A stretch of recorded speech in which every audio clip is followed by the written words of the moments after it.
할렐루야. 네, 오늘의 예배 잘 오셨습니다. 제가 기도하고 예배 시작하도록 하겠습니다.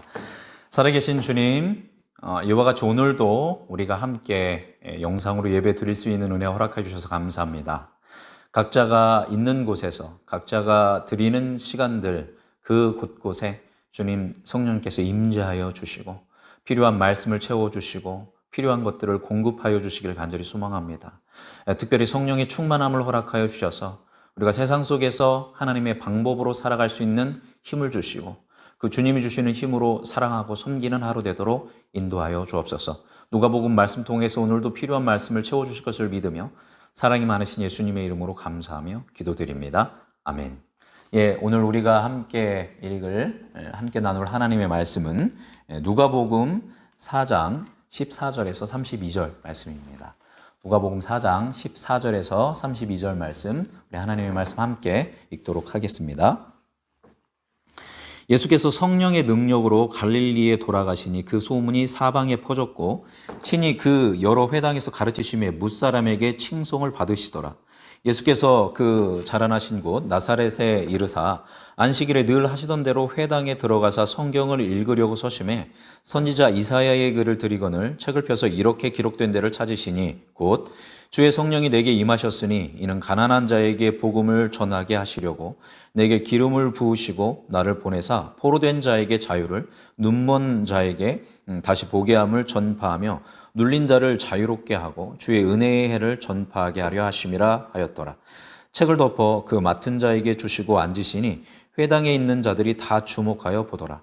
이에 예수께서 그들에게 말씀하시되 이 글이 오늘 너희 귀에 응하였느니라 하시니 그들이 다 그를 증언하고 그 입으로 나오는 바 은혜로운 말을 놀랍게 여겨 이르되 이 사람이 요셉의 아들이 아니냐. 예수께서 그들에게 이르시되 너희가 반드시 의사야 너 자신을 고치라 하는 속담을 인용하여 내게 말하기를 우리가 들은 바 가버나움에서 행한 일을 내 고향 여기서도 행하라 하리라.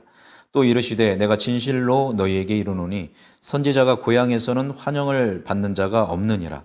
내가 참으로 너희에게 이르노니 엘리야 시대에 하늘이 3년 6개월간 닫히어 온 땅에 큰 흉년이 들었을 때에 이스라엘에 많은 과부가 있었을 때에 엘리야가 그중 한 사람에게도 보내심을 받지 않고 오직 시돈 땅에 있는 사랍다의 한 과부에게 뿐이었으며 또 선지자 엘리사의 때에 이스라엘에 많은 나병 환자가 있었을 때 그 중에 한 사람도 깨끗함을 얻지 못하고 오직 수리아 사람 나아만 뿐이었느니라.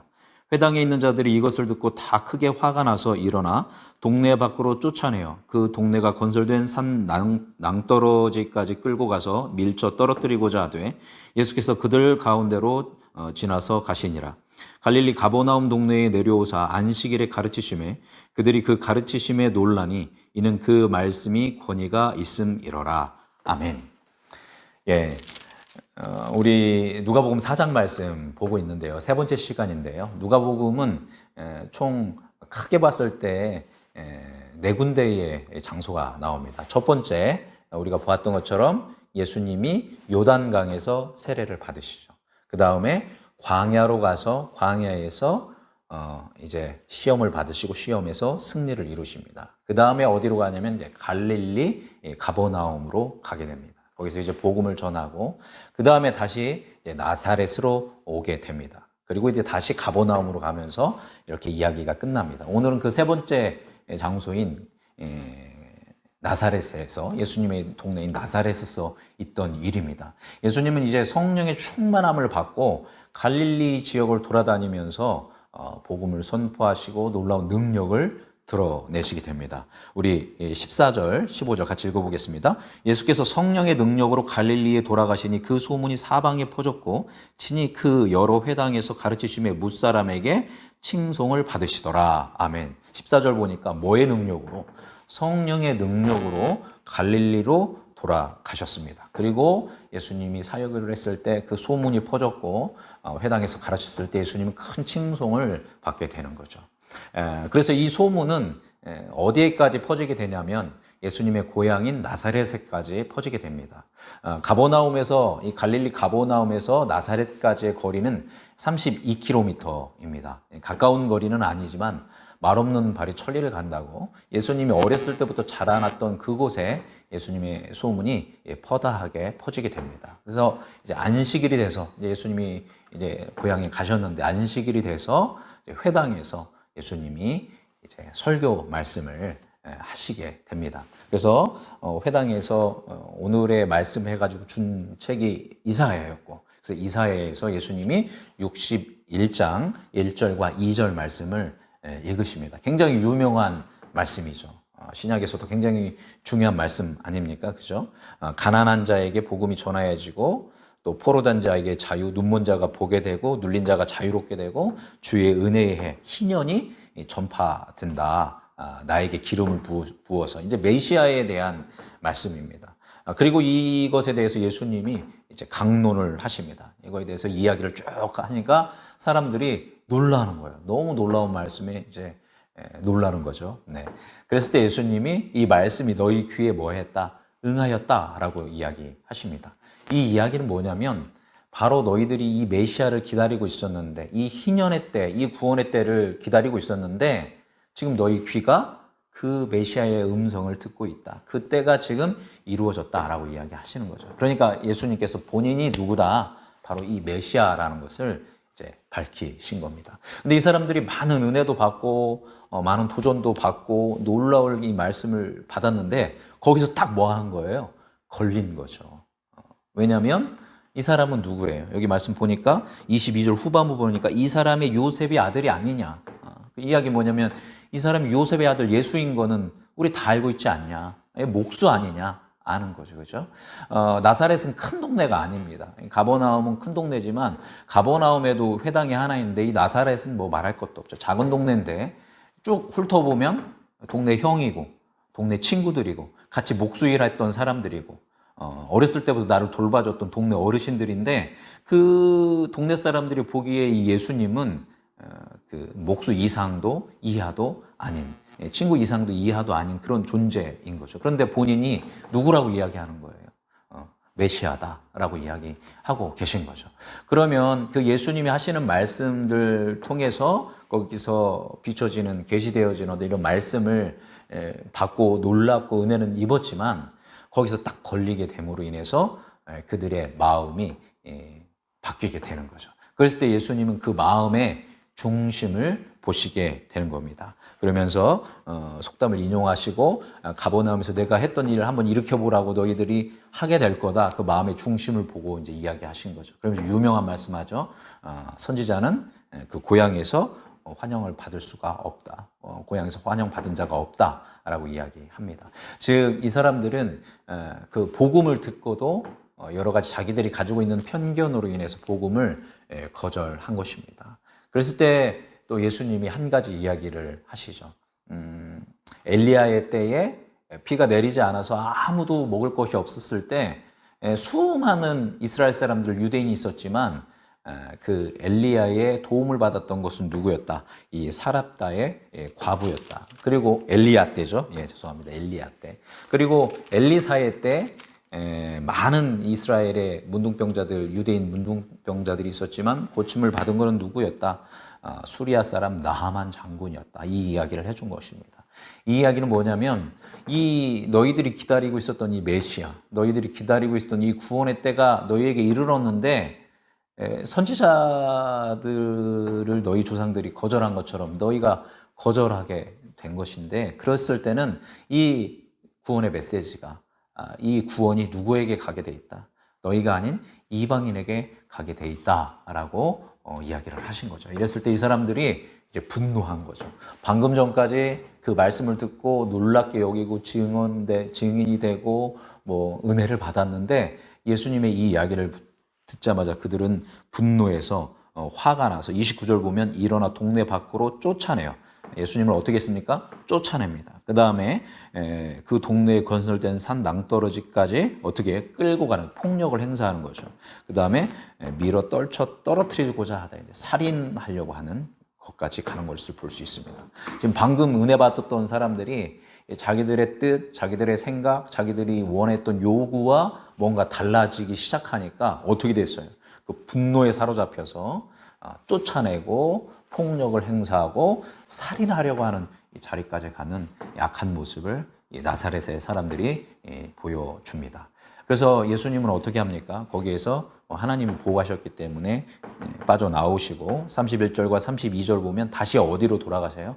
갈릴리의 가버나움으로 가십니다. 그래서 가버나움에서는 많은 이들이 예수님의 말씀을 받아들였습니다. 수용했습니다. 그래서 예수님의 제자들도 가버나움에서 굉장히 많은 제자들이 생겨나게 됐던 거죠. 그래서 다시 가버나움에서 말씀을 전했더니 많은 사람들이 그 말씀을 듣고 놀랐는데 그 예수님의 말씀에 뭐가 있었다? 권위가 있었다라는 겁니다. 그런데 여러분, 성경을 보면 예수님이 다시 나사렛에 갔다라는 이야기가 없습니다. 그 한 번 찾아가서 그렇게 거절당하신 이후에 예수님은 다시 나사렛으로 가지 않으셨습니다. 왜냐하면 예수님을 그들은 철저하게 거절하였고 거절할 것이기 때문에 예수님은 그 고향 땅임에도 불구하고 돌아가지 않는 이런 상황을 볼 수 있습니다.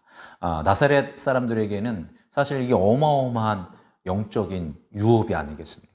자기의 동네에서 메시아가 나셨는데 자기들이 보아온 사람인데 마음을 열고 그 메시지를 받아들였다면 놀라운 축복이 그 나사렛에 있고 놀라운 일들이 나사렛에서 있었을 텐데 예수님을 거절함으로 말미암아서 이것은 구원의 도시가 되지 못하고 그 본거지가 가버나움으로 바뀌게 되는 이 장면이 오늘 본문의 말씀입니다.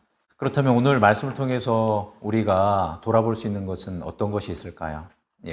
앞서서 예수님께서 선포하셨던 이 4장 18절의 말씀, 누구나 다 좋아하고 누구나 기다리고 누구나 사모하는 18절, 19절의 말씀입니다.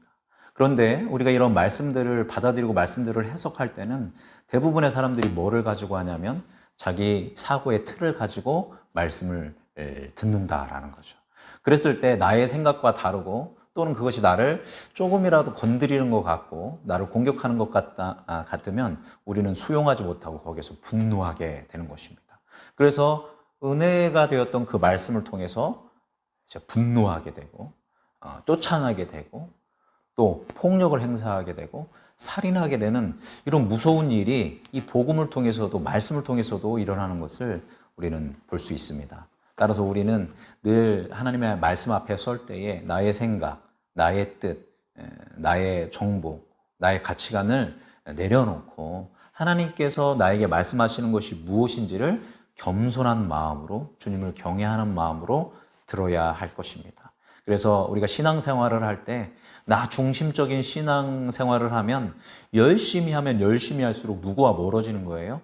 하나님과 멀어지는 것입니다. 그래서 나 중심에서 누구 중심으로 가야 한다? 하나님 중심으로 가야 한다라는 것을 오늘 본문 말씀은 우리에게 이야기해 주고 있습니다. 그래서 우리 마음이 나사렛과 같은 마음이 아니라 가버나움과 같은 마음으로 하나님께 온전히 반응할 수 있는 이 하루가 되기를 간절히 소망합니다. 기도하겠습니다.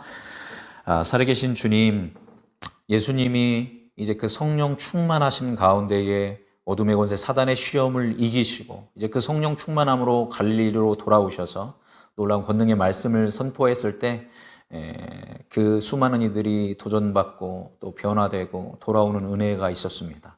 그리고 그 가장 큰 유익을 누릴 수 있는 동네는 나사렛이었지만 그들이 가지고 있는 편견으로 인하여 예수님을 거절함으로 말미암아 그 놀라운 복을 누리지 못하는 안타까운 상황을 오늘 말씀 통해서 보았습니다.